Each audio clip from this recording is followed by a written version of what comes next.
Hi friends, good morning. ఇది చూడండి, home made phulkas అనమాట. చూడండి ఎంత ఫ్లఫీగా ఉన్నాయో, స్మూతీగా ఉన్నాయో. ఓకేనా. కొంతమంది వితౌట్ ఆయిల్ లేకపోతే గీ ఇలాగే డ్రైగా అంటే తినేస్తారనమాట. గ్రేవీలో మనకు కావాలనుకుంటే. కొంతమంది ఆ పుల్కా రెడీ అయిన తర్వాత కావాలి అనుకుంటే ఘీ కానీ ఆయిల్ కానీ అప్లై చేసుకుంటారు. ఎవరిష్టం వాళ్ళదనమాట. కొంతమంది ప్లెయిన్గా కూడా తీసుకుంటారు. చూడండి, నేను 3 టైప్స్ ట్రై చేశాను. అంటే ఫస్ట్ ప్లెయిన్వి పుల్కా చేసేసాను.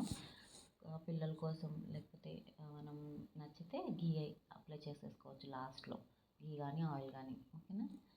పుల్కాస్ ప్లెయిన్గానే ఉంటాయి.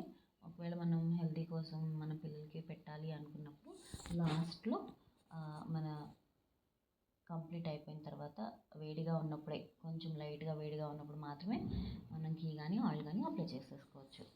చూడండి లాస్ట్లో ఎలా వచ్చాయో. ఓకేనా. మీరు కూడా ట్రై చేయండి ఇంట్లో. అంటే వేరే పుల్కా స్టాండ్ ఉంటుంది, దాంతో కూడా మనం చేసుకోవచ్చు. లేదు మేము ఇలా కూడా హ్యాండిల్ చేసుకుంటామంటే ఇలా కూడా చేసుకోవచ్చు అన్నమాట. చూడండి, కొత్తగా వేరే వేరే థింగ్స్ మనం హ్యాండిల్ చేయాలి, ఇవి చేయాలి అవి చేయాలని కాకుండా మనం డైరెక్ట్గా ఇలా చేసుకోవచ్చు. చూడండి, ఒకటి ఆయిల్ది ఒకటి ఘీది కూడా ట్రై చేశాను. అంటే బాబుకి పెట్టచ్చులే అన్నట్టు. నచ్చిందా? నచ్చితే లైక్ చేయండి, షేర్ చేయండి, కామెంట్ చేయండి. ఓకేనా. Thank you friends. Thank you. Thanks for watching.